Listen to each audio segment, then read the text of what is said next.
Hey guys, it's Ornlu, and welcome back to another AoE2 DE Three Kingdoms introduction video. We have now completed the regional units for the Three Kingdoms civilizations, and now it is time to cover the Three Kingdoms themselves, the Shu, Wei, and Wu. And this video is going to be all about an in-depth dive into the Shu civilization, going over its bonuses, its tech tree, and of course, all of the testing as to see how all of those different modifications are impacting a regular AoE2 game with these guys, see what situations they are going to be successful or not very good. So yes, obviously I know all about the drama associated with the Three Kingdom civs coming to rank 10. They are going to be in ranked as far as I can tell. So here we're just going to treat the Shu as another AoE2 civilization, put all the drama aside and just see, okay, how do these guys play out? So definitely let me know in the comments what you think of the Shu. Leave a like if you enjoyed this analysis, or if you have an opinion about the Three Kingdoms civs in ranked. And of course, subscribe to the channel for tons more content about this upcoming expansion. So with that said, the Shu. So keep in mind that, kind of like how back in Age of Kings, the three Western European civilizations, Celts, Britons, and Franks, all had their own archetype in terms of focusing on infantry, archers, and cavalry, respectively. It's the same deal here with the Three Kingdoms. They're all much more straightforward civilizations than the Khitans and Jurchens, and the Shu are going to represent sort of your Britons analog. They are an archer civilization, whereas the Wu are infantry and the Wei are cavalry. And of course you have the secondary focuses, and for the Shu that's going to be siege weapons. So the Shu representing the southwesternmost of the Three Kingdoms, so that's why we have this lovely little more rainforest terrain. Of course we got the pandas, and these guys are going to be probably the most defensively oriented, the slowest, and we'll have to see how exactly all of these bonuses play out. So, speaking of which, Civ bonuses. You can see here, the Shu are an archer and siege civilization. Already, at least to my mind, that immediately makes me think of the Ethiopians. Again, another archer and siege civilization. So their one eco bonus is that lumberjacks generate food in addition to wood. This bonus is indeed literally ripped from the Athenians from Chronicles, so we'll have to see how good this is and how much it will help you throughout all stages of the game when it comes to the Shu. Then you have a very powerful timing bonus with archery unit technologies at the archery range and blacksmith cost minus 25%. So I'll go ahead and cover which of the technologies this bonus affects, but it is very, very good. And then you have your main military bonus, which is siege units and siege warships move 10% and faster in Castle Age and 15% faster in the Imperial Age. So not quite drill, but still a nice bonus. Their team bonus is, of course, the Magyar team bonus that may never die. It is foot archers gain +2 line of sight. Not like the strongest bonus in the world, but at least this is attached to a civilization that'll make a lot of foot archers, so that's at least something. But it is pretty funny that the Magyar's bonus is never, ever going to leave AoE2. Each of the Three Kingdoms have essentially two unique units and their hero unit. So for the Shu, it is the White Feather Guard, which is your castle unique unit. It is an infantry. It is basically kind of like a pikeman. You have the War Chariot, which is a siege weapon built at the Siege Workshop. It is your Scorpion replacement. And your hero is Liu Bei, so we'll have to see how exactly he can impact things. And of course, again, we'll do plenty of testing associated with all of these units. Your unique technologies are Coiled Serpent Array, which is a great name, and that gives your Spearman line and White Feather Guards additional HP when near each other, so I'll show you guys how exactly that impacts those units. And then your Imperial Age unique tech is Bolt Magazine. This is the kingdom that had, I think it's Zhuge Lang? I don't know. My Chinese isn't very good. But he's the guy who invented the Chukonu. So you don't have Chukonu with these guys. That's still just related to the Chinese civilizations themselves. But you at least have a bit of a nod here to the Chukonu with Bolt Magazine here. That is Archer Line, War Chariots, and Lo Chuan's fire additional projectiles. So as I mentioned, it's a fairly straightforward civ. I mean, it's like, okay, eco bonus, tech bonus, military bonus. Then you have your different unique units that are going to be more about all the testing, and then just pretty straightforward military boosts to both of the Castle and Imperial Age unique techs. But to get a better context as to how these bonuses are going to be impacting a game, let's take a look at the tech tree. Alrighty, so before looking at the units themselves, you first have to take a look at the blacksmith, and look at this. The Shu are the only civilization in all of AoE2 to miss the iron casting upgrade. It is literally available to all 49 other civilizations. So this is a first here for an AoE2 civ to miss that even Castle Age attack upgrade for your melee units. Now, you could make the argument that attack upgrades are not as important with melee units when compared to armor for both cavalry and infantry, which, I mean, I generally agree with. But missing this 3 extra attack can make a really big difference. especially as the game progresses. So that's something to keep in mind here when it comes to the infantry and cavalry of the Shu. That said, you do have everything else available. So as an archer civ, you would expect their archery range to be very good, and indeed it is. You have, of course, the discount, by the way, on the blacksmith and archery range upgrades. You have all the way up through arbalests with full upgrades and a unique tech. Your skirmishers are fully upgraded. Your cav archers do miss Parthian tactics, but they're still otherwise not that bad. Note that you do miss bloodlines. It's still situationally viable, though, so archery range, it's still going to be the strength of the civilization. The barracks looks very, very nice. It has everything there, and you have an infantry unique unit, but that's where you miss iron casting and blast furnace, so the attack on these units is going to be a lot lower than most other civilizations. That said, your halbs are going to be very good with the extra HP, and as we'll see, the Shu are definitely the most tanky and defensively oriented of the Three Kingdom civilizations, so that is certainly reflected in having lots of HP on their units, but much less attack. Their cavalry is bad. No bloodlines. Yes, you have the Haegwang cavalry as an option, but it's not that great. You do have light cav, which, I mean, they're there if you need it, and at least having husbandry is something, but again, missing those attack upgrades is very, very painful. As a partial siege civilization, the Shu do that whole thing quite well. You have siege engineers at the siege workshop, and then you have your fully upgraded rams. You don't have siege onager, but at least you have regular onagers with full upgrades, and then you have your traction trebuchets, which are kind of meh, but at least you have siege engineers for it. And then you have your war chariot replacing the scorpion, so the Shu, only civ in the game to miss iron casting, and the only civ in the game to miss the Scorpion line entirely. We'll have to see how the War Chariot performs as your replacement to the Scorpion. The dock here for the Shu is actually pretty darn solid, which is kind of surprising to me because they're the only one of the Three Kingdoms that didn't have any major coastline. But yeah, you got shipwright, you have pretty solid Lochuans with your upgrade, you've got dry dock, you got bracer for your galleons, you just missed fast fire ship. It's really the only thing you miss here at the dock, as the Lochuans are a replacement here for the cannon galleons. So yeah, I mean, with a wood-based bonus and strong archer units, probably a perfectly fine water civ. As far as the actual university goes, this isn't really a strength of any of the Three Kingdoms, but at the very least, you do have very strong castles, you got architecture and hoardings, you got siege engineers, fortified wall. You don't have the best towers in the world, which is kind of a disappointment for a civ that is going to be more about slowly creeping across the map, but guard towers with arrow slits is something. No treadmill crane, not amazing, not terrible. So yeah, just kind of an average university, maybe slightly above average. Of course, no trebuchet here at the castle. That is for all of the Three Kingdom civilizations. You have your hero unit instead.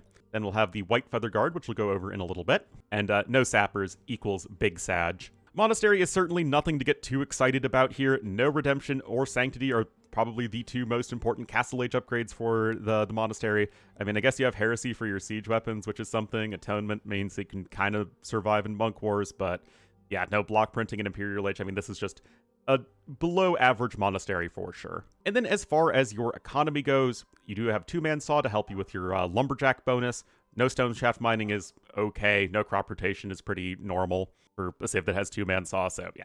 Decent enough economy. As far as the Shu tech tree goes, you can see that you do have very tanky infantry options, extra damage ranged units, and good siege. So the core army composition of infantry meets shield and then archer and siege support is there, right? It's still pretty clear the basic idea of what you should be doing with the Shu, and this is part of what I'm saying in that the Three Kingdom civs are a lot more straightforward with what you want to be doing with them. So now that we have gone over all of the bonuses and the tech tree, let's see how everything works. How does everything work in this game?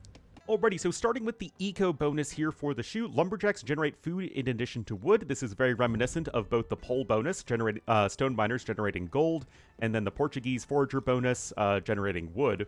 This is apparently you're just eating logs or something with the Shu, and here we'll just see how much food this exactly generates. We have 10 trees right here, so 1,000 wood, and we'll have to see how much food we get for that 1,000 wood. And of course, as you're chopping trees throughout the entirety of a game, it's going to be useful throughout the entire game. And you can see right here that this doesn't trigger only when the wood is dropped off. This is just the food being passively collected as soon as you're gathering the resources, which is the same exact thing as the pole bonus and the Portuguese bonus. So I'll see you guys on the far side once all of this wood here is collected. Alrighty, so all 10 trees have been chopped, and this bonus seems nice and straightforward. So ignore that the numbers don't perfectly add up here. Sometimes the UI can do stuff like that because they are technically floating numbers. So we've gathered 1,000 wood, and we've collected almost 100 food. So that's what, a 10-to-1 ratio? So 1 food for every 10 wood collected. I mean, in an early game, that's like, I mean, it's a nice little bit of extra food. I mean, it's just gonna be like one of those nice bonuses to have, giving that little bit of extra food income. Your armies are pretty wood intensive here with the shoe, but this is really just gonna help you really at all stages of the game. You're going to have a smoother early game, and you're probably not going to be having to force drop maybe as much when it comes to villager production. And then as the game progresses, you'll just need fewer farmers relative to a generic civilization. So good solid eco bonus, nothing that's going to be too game breaking, but it'll be there helping you out and ensures that the shoes stay competitive at the very least. Alrighty, technology bonus. Archery unit technologies at the archery range and blacksmith cost minus 25%. So let's see exactly what this impacts. So it doesn't impact the university at all, so ballistics and chemistry are both full cost, but at the archery range, you can see that crossbowman is discounted. So this costs almost as much as, like, crossbowman used to cost back in the day, which was 125 food, 75 gold, so it's only a little bit more than old school crossbowman. Same thing here for arbalest. Again, around as cheap as arbalest used to cost, so now 337 food and 262 gold. As opposed to the 450, 350, by the way, is the point of reference, and 175 food and 100 gold for a generic civilization. So get all the way up to arbalest cheaper. Thumbring is impacted by this, so 225 food and 187 wood instead of the 300 food and 250 wood with a generic civilization. So nice savings there on Thumbring. It does not apply to Elite Skirmisher. 230 wood, 130 gold is how much it costs with basically every civ, so that is not impacted at all. But Heavy Cav Archer is impacted, which I think is like a little weird that it impacts Cav Archers and Foot Archers, but not Skirmishers, but it is what it is. 675 food, 375 gold here for Heavy Cav Archer. You still miss Bloodlines and Parthian Tactics, but it is still something that you can keep in mind here with this civ. And at the Blacksmith, it applies to both of the Archer-related upgrades, so it applies here to Fletching, 75 food, 37 gold instead of 100 food, 50 gold. 150 food, 75 gold for Bodkin instead of 200, 100. And then 225 food and 150 gold instead of 300, 200 for a Bracer. Then same thing here with the Archer Armor, 75 food instead of 100, 112, 112 instead of 150, 150, and 187, 187 instead of 250, 250. So you can see here that getting to your Archer upgrades is just so much easier. You have an eco bonus and the tech discount. This is honestly going to make Shu a very, very powerful civilization, and just going for those early archer timings.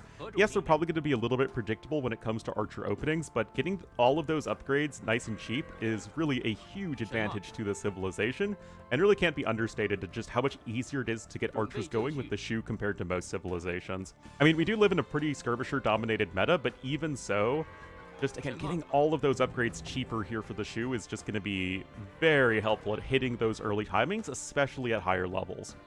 So this is an extremely powerful bonus, guys, and probably their best civ bonus. Like, you hit Castle Age, you can get Crossbowmen and Bodkin just so much cheaper, and you can pick up Thumbring cheaper. Yeah, I feel like I cannot undersell how good this bonus is. Like, this alone should make Shu extremely competitive on most land maps, honestly. Alright, our last civ bonus is another straightforward one. Siege weapons and siege warships move plus 10% and 15% faster in Castle and Imperial Age.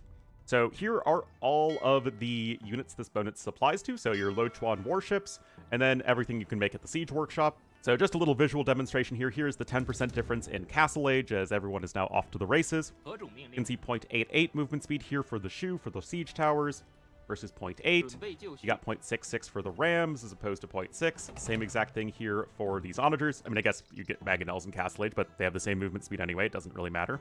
Your War Chariots are faster than Scorpions, which we'll get to in a little bit, but they are also impacted by this bonus. And then your Traction Trebuchets, you can't make in Castle Age anyway. So you can just visually see right there the 10% difference. Now to show you guys Imperial Age. Alrighty, so same thing here in the Imperial Age. Your Lo Chuan's 1.32 movement speed to 1.15. 0.92 for the Siege Towers, 0.69 for the Rams and Mangonel line, 0.92 here for the War Chariots relative to the 0.65 of Scorpions, And then the traction trebuchet is 0.69 as well, as they move this as the same speed as rams and onagers. So visually right there, you can just see the difference in movement speed. It's a nice bonus, especially when it comes to mangonel wars. It's going to help you a little bit when it comes to microing, but it's not going to be anything especially game-breaking. It's just a nice little bonus here for their siege units throughout the game that you don't need to pay for. So yeah, just good, solid bonus all around, nothing that ridiculous. Then we have their team bonus. Foot archers gain +2 line of sight. Pretty straightforward here. It's just your foot archers, not skirmishers affected. So you can see the skirmishers here do have the same line of sight, whereas the foot archers have that extra line of sight. This does also, for what it's worth, since it is a team bonus, apply to foot archer unique units like plumed archers, longbowmen, Genoese crossbowmen, rattan archers. All those guys do get the extra line of sight, but note that skirmishers do not. So very straightforward bonus there. I mean, it is a nice little boost, but nothing that impactful, honestly. Already unique techs here, coiled serpent array in the castle age here. We got 350 food, 300 gold, so pretty average price for a Castle Age unique tech. Spearman line and White Feather Guards gain additional HP when near each other. So what does that exactly mean? Well, first things first, do they cross help each other, right? Do Spearmen and the White Feather Guards help out each other, or is it only the same unit? So as you can see here, when they added Monospas to the game, I think you get this little buff effect. So you can see that Coiled Serpent Array right here, and it actually shows gains additional HP from nearby White Feather Guards and Spearman line units, so they do help out each other. But you can see that both of these units actually just have their base HP right now. So it does stack with increasing numbers of units. You can see here, now that we have 6 units, the HP has gone up by 2 on the White Feather Guards, and on the Spearmen, it's gone up by 1. And I can just tell you right now that the effect caps out at 30 units, so once you have more than 30 units, the effect doesn't go up anymore.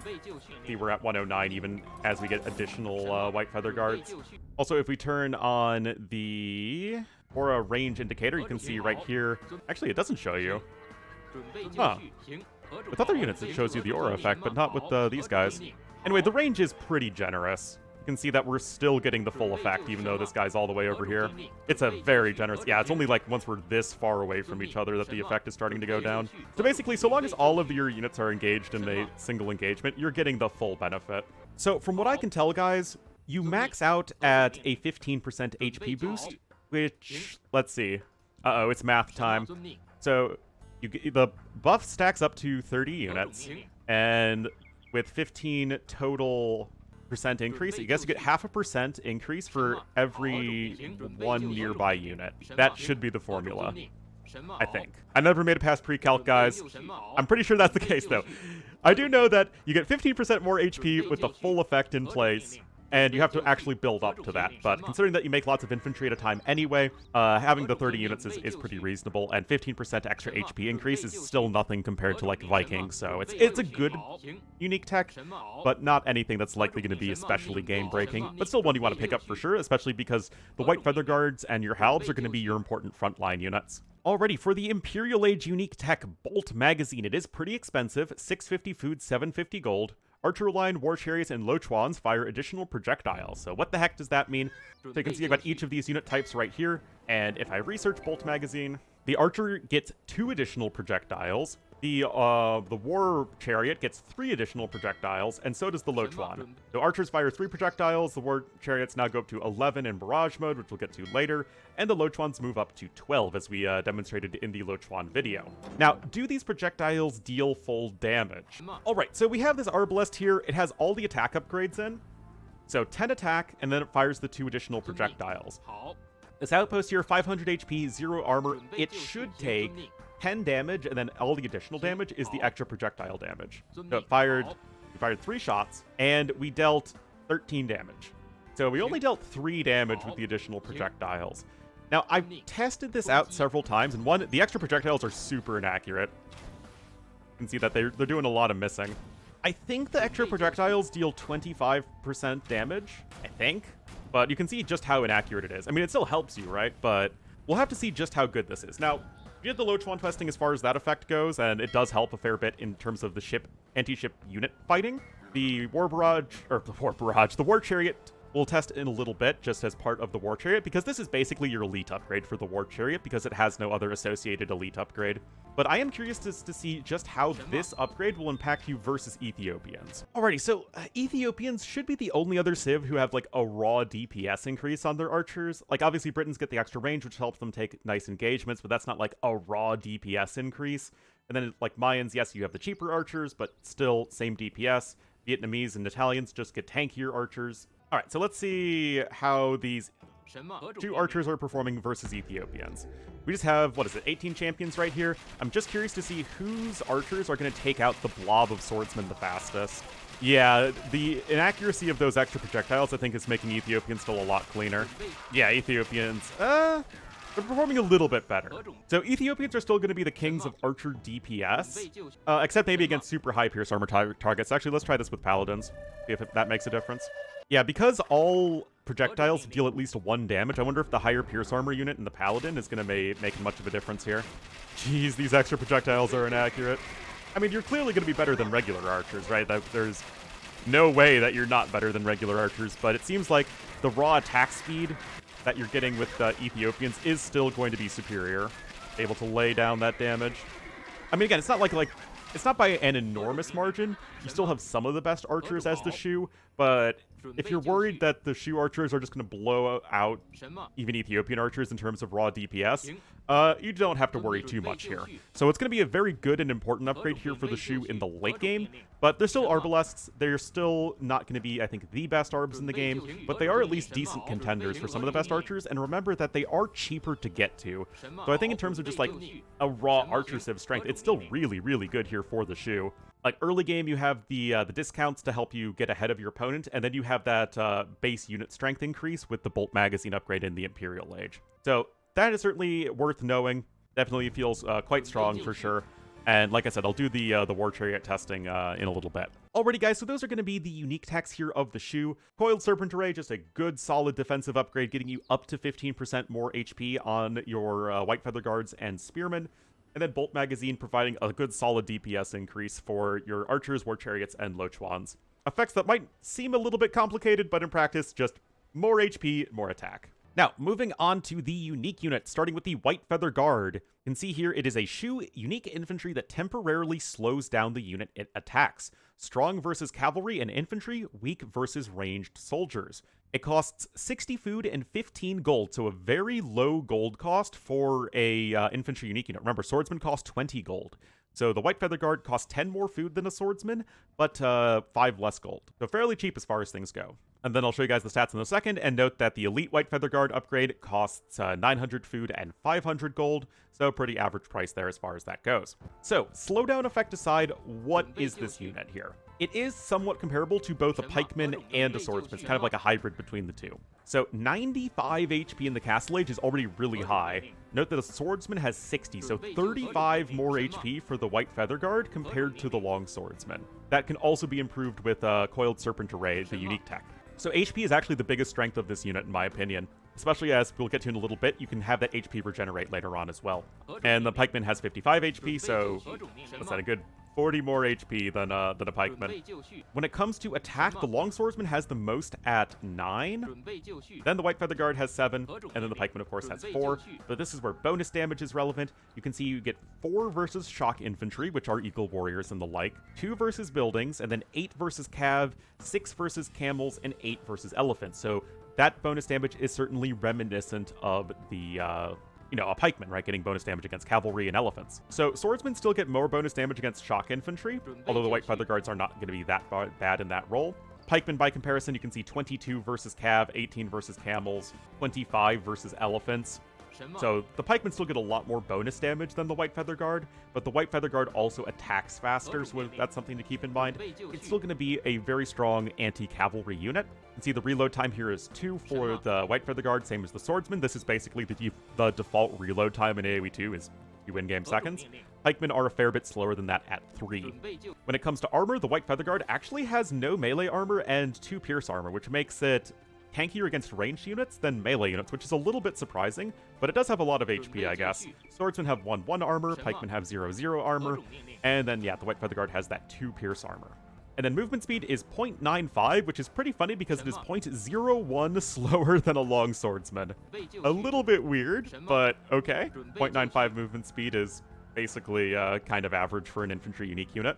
The Shu are a pretty slow civilization anyway, so it makes sense that their unique unit is not very fast. Pikemen have a movement speed of 1 for reference, so I mean all of these units are pretty close to each other. But the White Feather Guard is the slowest by a little bit.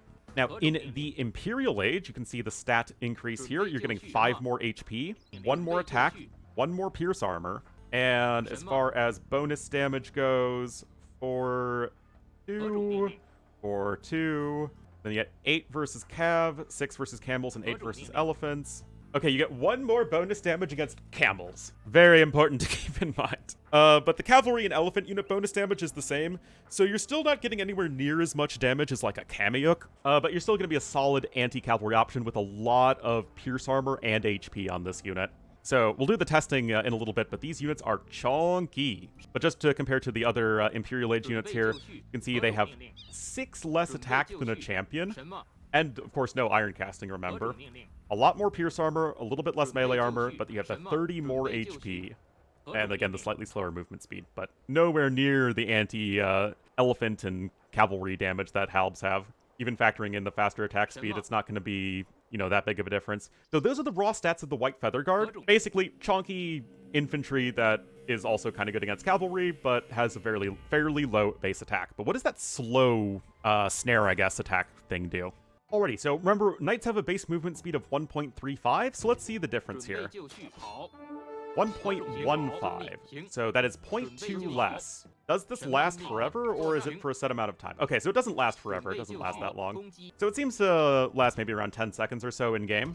And let's see if that difference is a percentage of the unit's movement speed, or if it's just a flat 0.2.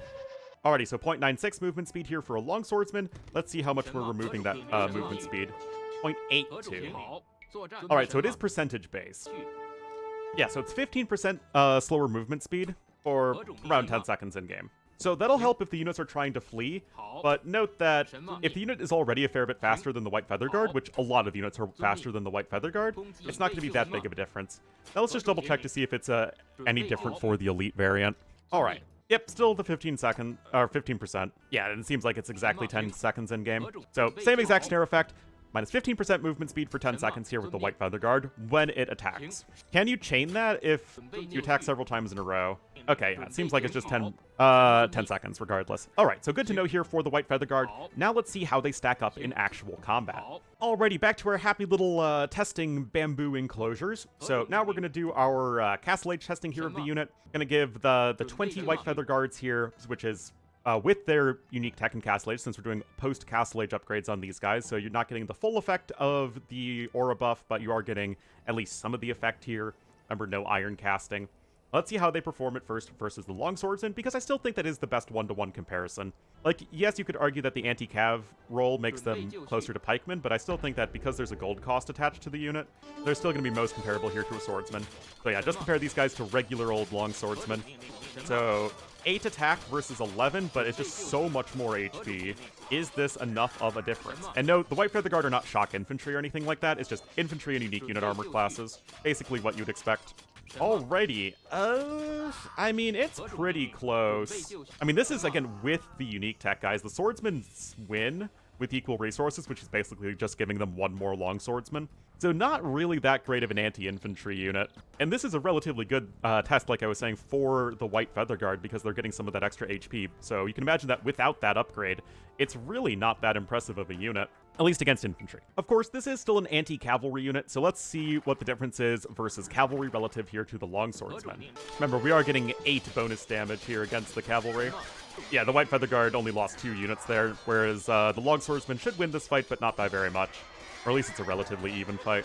And of course, the White Feather Guard are killing so much faster. Yeah, I can see the longswordsmen are barely cost-efficient here. So in terms of their intended role of anti-cavalry, the White Feather Guard certainly do their job. But it's not like Kamiyuks, who are actually good versus infantry too, because of that one range. The White Feather Guard do not have that same benefit. Also, keep in mind that both of these units have 4 pierce armor and almost the exact same movement speed. So when it comes to facing ranged units, the White Feather Guard are basically going to be just... It takes a longer time to kill the White Feather Guard, but they still are going to have a hard time at least keeping up with all of the archers. But at least it takes a very long time for the White Feather Guard to go down, because again, they have, you know, over 50% more HP. So something to keep in mind there as far as that goes. I mean, there isn't really that much to test with this unit, because you know that with the White Feather Guard, it's going to be just better against all cavalry than regular swordsmen. It's going to be tankier against the archers, although still not doing that great because of the slow movement speed. And then they didn't perform all that well versus infantry. So let's see the Imperial Age here, guys. Got fully upgraded champions versus the paladins, which should still lose. And this is, again, where the White Feather Guard should be shining. And you're getting some of the bonus of Coiled Serpent Array, but not all of the benefit. Anyway, this is equal resources with paladins. So we did lose around half of our number, a little bit more, when fighting the paladins, but we still did win the fight, unlike the champions, which do not win the fight. Out of curiosity, I wonder how much better Kamyux would be if we're just, like, going right up against paladins. So let's replace just for curiosity's sake, let's replace the White Feather Guards here with Kamyux. Alright, I'd swap us over to Incas so that we have fully upgraded regular old Kamyux. But, I mean, I just have to imagine that the Kamyux are still far better pure anti-cavalry units than are the White Feather Guard. Oh, yeah, it's not even close. Now, do keep in mind that the Kamyux cost, what, after the food discount? 45 food, 30 gold, so they cost 5 total more resources. Wait, 60 food, no, it's same overall resources as the White Feather Guard, just more weighted towards gold. Yeah, the Kamyux are far, far better pure anti-cav units, so they've got more anti-cav bonus damage, especially versus elephants, and that extra attack, being able to poke over their shoulders, higher base attack. So you can see that the advantage of the White Feather Guard is much more in just it's really tanky and can withstand a lot of punishment, rather than, okay, it's super good versus, like, actual units themselves. Let's just test it versus champions now. Alrighty, just double check versus champions. I think especially with the lack of iron casting and blast furnace, the champions are probably going to perform very well here. They just deal so much more damage. Oh, yeah, it's pretty bad. It is pretty darn bad here for the White Feather Guard. So they are, in terms of attack, they're pretty explicitly just anti-cavalry. And again, just serving as a big old meat shield for your squishy archers and siege units behind it. Out of curiosity, I wonder how things change if you get the hero involved, though. I guess this can serve as a bit of a segue. So, like I said, all of the Three Kingdoms civs have their own hero units that replace the trebuchet at the castle of all things. So, Liu Bei here, 500 food, 500 gold, Shu unique infantry hero that heals all nearby units, extremely powerful, has a limit of 1, and cannot be converted. So basically, Liu Bei is a super strong champion unit. He has 15 plus 1 attack, which is actually a little bit less than a regular champion, but still better than what the Shu can get themselves. 3 armor, so very, very good armor. They have the aura effect, which we'll get to in a second. And then you got 2 reload time, which is pretty normal, 0.99 movement speed, which is basically a little bit slower than average for an infantry unit, and then 425 HP, so comparable, I guess pretty comparable to a non-elite war elephant. Now, the 45 HP regen is actually the aura effect here for the Shu, and if I turn on aura and range indicator and the grid display, you can see here that it's a pretty big aura. It's 45 HP a minute on all non-siege, non-ship units, and it's got a range of 1, 2, 3, 4, 5, 6, 7, 8, 9, 10. I think like 10 tiles. It's actually longer than his line of sight. So basically, if Liu Bei is in a fight, any units that are in that fight with him as well are getting that 45 HP regeneration a minute. Now, keep in mind that Berserks have a regeneration rate of 40 per minute.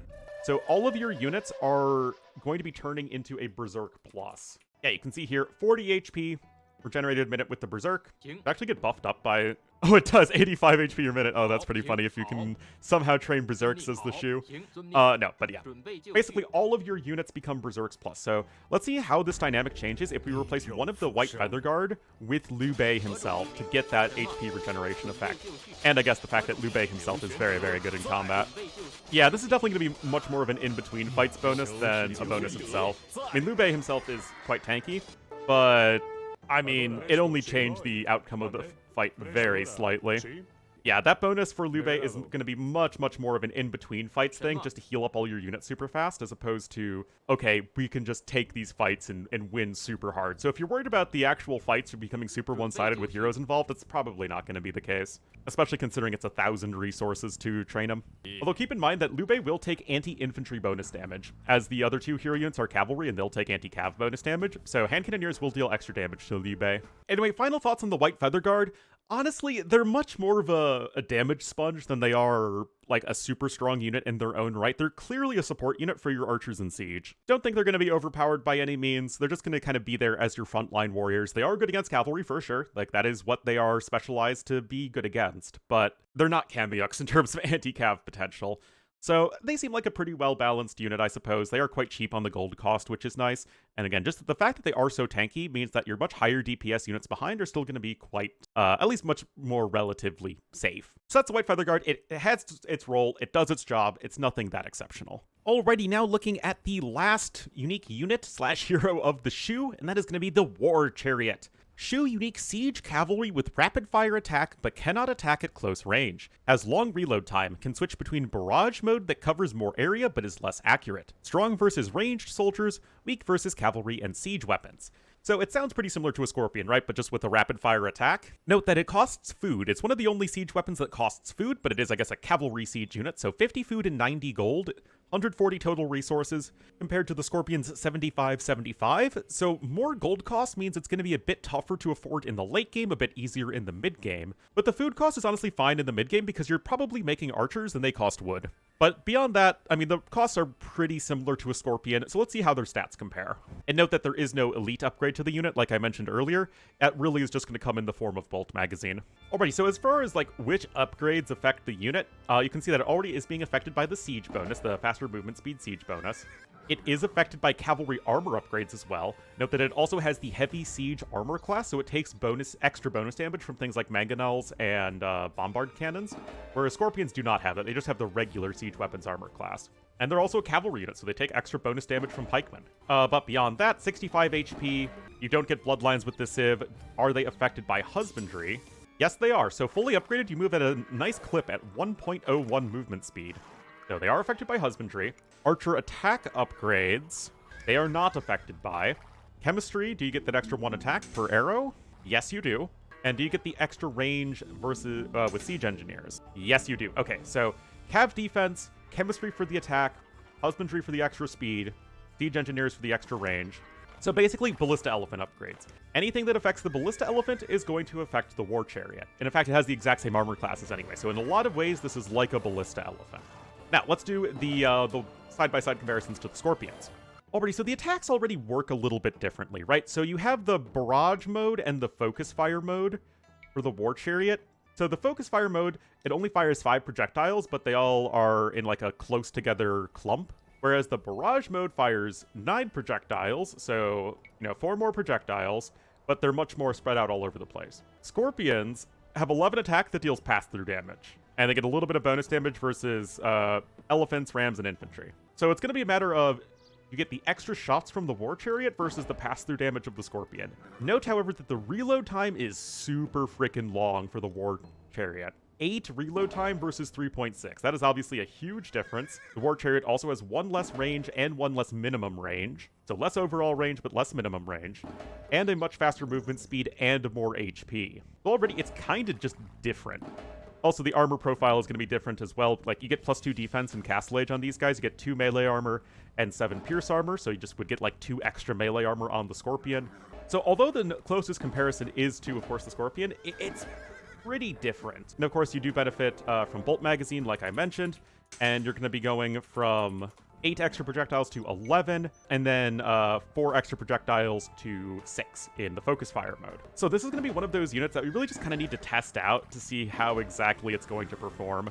Oh, and I forgot to mention, because Ballistics now affects Scorpions, this is the War Chariot without Ballistics. So it is fairly inaccurate in both Barrage and in Focus Fire mode. But once you research Ballistics, it's going to become much better at tracking the unit. So it is affected by ballistics just like the Scorpion is. So that is something important to keep in mind. That is going to be the same between the 2 different types of units here, although it's still very inaccurate in the Barrage mode. Now, let's test it versus regular units. Okay, so we're here with post-Castle Age upgrades. So we do have ballistics on both our Scorpions and our War Chariots, and we have 10 War Chariots, 9 Scorpions, again, just giving the same cost. See how they perform post-Castle Age versus the Swordsman. So we have ballistics in for both the Scorpions and the War Chariots, because this is like the basic role of Scorpion, right? To kill clumps of infantry and archers that are all grouped up. Well, I guess the survivability is better, but maybe I need to check on no attack stance, because, yeah, of course the infantry are going to win if they're just able to walk right up to the siege weapons. Alright guys, so learning process here. Let's see how they're going to perform in terms of, like, who can kill this group of infantry the fastest when they're not just running on top of these units and killing them. Again, I kind of want to see the difference here between the barrage mode and the focus fire mode. Obviously, these units aren't as clumped up as they could be, but, I mean, the Scorpions are still getting some pass-through damage. Also, the Scorpions are kind of derping around more than the War Chariots are. Anyway, it still seems like the Scorpions are doing more damage. Interesting. Okay, what if we do the same exact thing, but we're on focus fire mode instead of barrage mode? Maybe you only want barrage mode against, like, super clumped up groups. See how much of a difference this makes? I mean, definitely a lot more shots are hitting. Okay, this is at least much more comparable to the Scorpion. Although the Scorpions are still doing their job faster.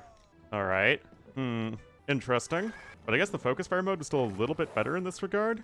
Alright, same deal here. Post-Castle Age upgrades. It's going to be a blob of archers this time. And yet, like, if I really wanted to, I could group up these units more. It would make the Scorpions look better, and I guess the Chariots a little bit worse. But okay, so versus these low armored targets, the Chariots are doing a lot better. Better than the Scorpions? No. But almost as good as the Scorpions. And they are definitely a lot tankier, right? So that's one of the advantages of the unit here, is that it just takes much longer to go down. 25 more HP, more melee armor as well. Although they take extra damage from mangonels. Anyway, again, let's see what a difference the focus fire mode makes. Okay, so it seems like the focus fire mode is a lot better. Holy cow. So in that situation, the fewer projectiles but much higher accuracy seems to be doing a lot better. So maybe unless the units are really, really clumped up, the focus fire mode just giving you that extra accuracy is a lot better than the extra projectiles. Okay, this is interesting. Now let's try versus Knights, so something with higher pierce armor. Then we'll go ahead and try the same tests in the Imperial Age, and we'll call it a video. Alright, so we're back on Barrage mode, and let's see who's going to be performing the best versus some higher armored targets. Yeah, maybe versus the higher armor, you just want the extra projectiles? This is a pretty weird unit. Keep in mind that Scorpions did get nerfed a little bit as well versus Knights for just such a reason.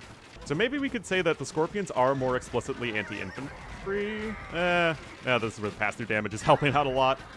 I mean, it's still, like, around the same-ish. But the Scorpions are still cleaning up their dinner plate faster. So again, we'll check here with the focus fire mode. But yeah, just remember that the extra HP and armor that you're getting really only helps you insofar as you're fighting regular units here with the War Chariot. And, like, especially against, like, archers and stuff, the War Chariot's gonna be a lot more tanky than the Scorpion. Or Cav archers. But because they have that heavy siege armor class, they're still gonna be getting wrecked by mangonels in just the same way that Scorpions are. And again, once again, the focus fire mode seems to be doing a lot more damage here.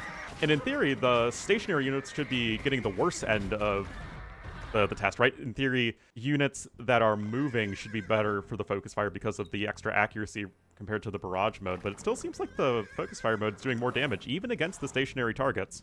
Anyway, yeah, you're doing all right here with the focus fire mode relative to Scorpions, but not anything, again, too crazy. Now let's test out the Imperial Age. Just because both units are going to be awful against Paladins, we're going to try versus Cavaliers instead. But yeah, we get the extra attack from chemistry and the extra projectiles here. Again, we're starting with the barrage mode. Oh, I guess I did technically give these guys the Chimera bonus. I don't think that's going to matter all that much as far as this test goes. I mean, it's so many projectiles, but it's not like all these units are super clumped up, and you're still missing a ton of shots due to the low accuracy. What are you guys doing? You guys doing okay there? Wow, this is, like, not remotely close, though. The Scorpions are finishing so much sooner against these fairly high pierce armor targets. Yeah, I mean, I know some of these guys are derping out a little bit, but I mean, it's such a slow reload time as well. Less than half the reload speed. Well, I guess in part that's because the unit fires a lot of bolts. Alrighty, same deal, but on that focus fire mode, which up to this point has basically just been straight up better. And the extra projectiles from whatever the Imperial Age unique tech is called again, Bolt Magazine, like, that's still helping the focus fire mode as well. Okay, let's just help you guys out a little bit with that pathfinding. Okay, this unit is so freaking clunky. It looks like it does have a much larger hitbox than does the Scorpion. And even if it might not look perfect for as far as the testing goes, clunky unit pathfinding is very relevant in an actual game. But yeah, once again, focus fire mode is doing better than the barrage mode. Alright, now let's test with infantry. Alright, versus champions, barrage mode again. But the champions should be where the Scorpions are performing their best, as they are, I guess, much more explicitly anti-infantry, getting that anti-infantry bonus damage. Yeah, you can see the Scorpions doing much better here than the barrage mode. It just seems to have so many missed shots. And again, this is literally against units that are standing still. Not very impressive for sure. Now let's try the focus fire mode. Oh, they are dealing pass-through damage. Oh, That's not advertised on the unit at all, I think.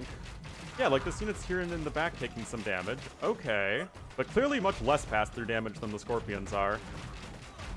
Does it say anywhere that this units deal pass-through damage? Nope, does not say that anywhere. Okay, good to know. Well, again, as is consistent with everything so far, Focus Fire mode seems to be doing a bit better, but still worse than Scorpions. One more unit, the Archers. Now, I think versus Archers might be the one situation where, especially because this unit is still going to be a lot tankier versus these ranged units, you can see you have 1 extra Pierce Armor, you have 5 more HP, so you do take more shots to be killed by Archers. And yeah, versus Archers is definitely where the War Chariot is going to be at its best. You can see here in Imperial Age, you're even... Wow! You're beating the Scorpion!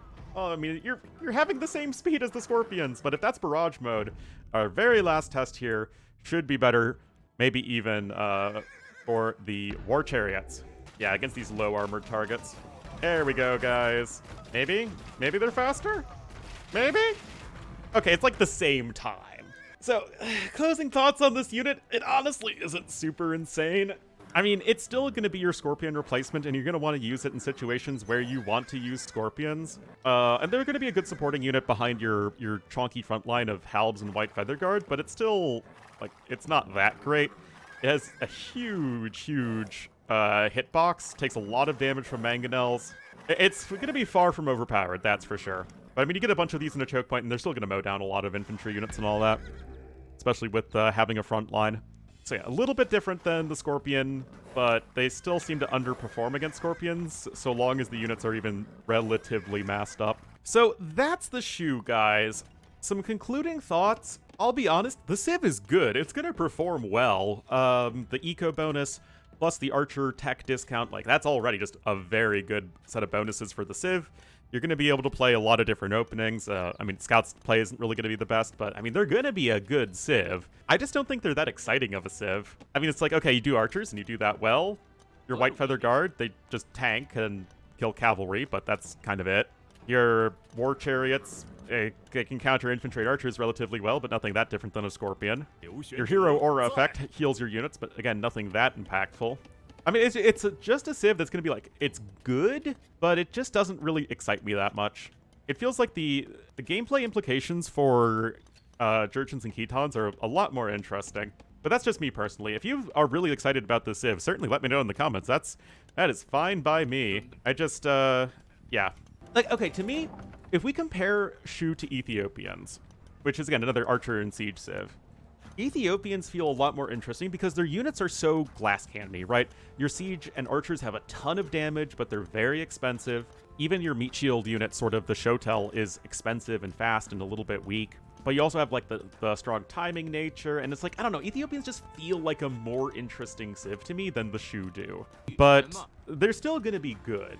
Like, again, I don't think this Civ is bad, I just don't think it's that interesting. Still, that is gonna be it for this video, guys. Next up, we will do The Way. Big thanks to my Patreon supporters, though, as always, as these long-form videos take a while to make, and their support makes these, it's easier for me to do. So, we will have Dana Jared in the Great Wolf tier, and then Carolyn and Dieter Liquid Egg Product, Rairu, and Tanduri in the Dire Wolf tier. But thank you guys all so much for watching, and I'll see you next time for The Way.